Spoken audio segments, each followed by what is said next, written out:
Welcome to our channel. Today we how to enable Adobe Audition for de-essing and dialogue polishing, detailed guide step by step clearly. Open Adobe Audition and load your audio track.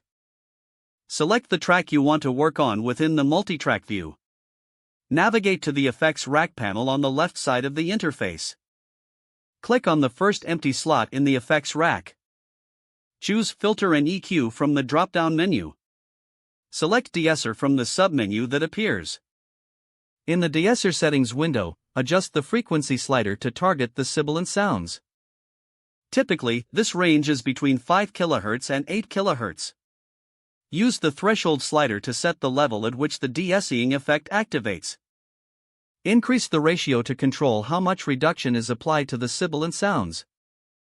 Use the output gain to maintain overall volume after processing. Preview the changes by clicking the play button in the de-esser settings. Adjust the settings further based on what sounds best for your audio. Once satisfied, click OK to apply the effect. Next, focus on dialogue polishing by returning to the effects rack. Add a new effect by clicking on the next empty slot. Select Amplitude and Compression from the drop-down menu. Choose Dynamics Processing from the submenu. In the Dynamics Processing window, select a suitable preset or create a custom curve.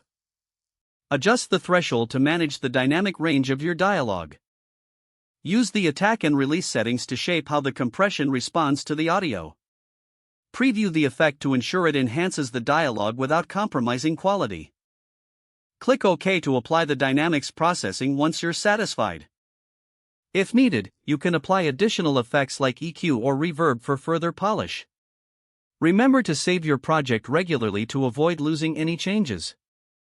Once complete, you can export your finalized audio track for use in your projects. If the page does not load, refresh the browser or try again in a private or incognito window.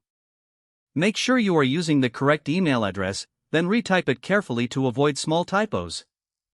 Don't forget to like this video and subscribe to our channel for more step-by-step tech guides.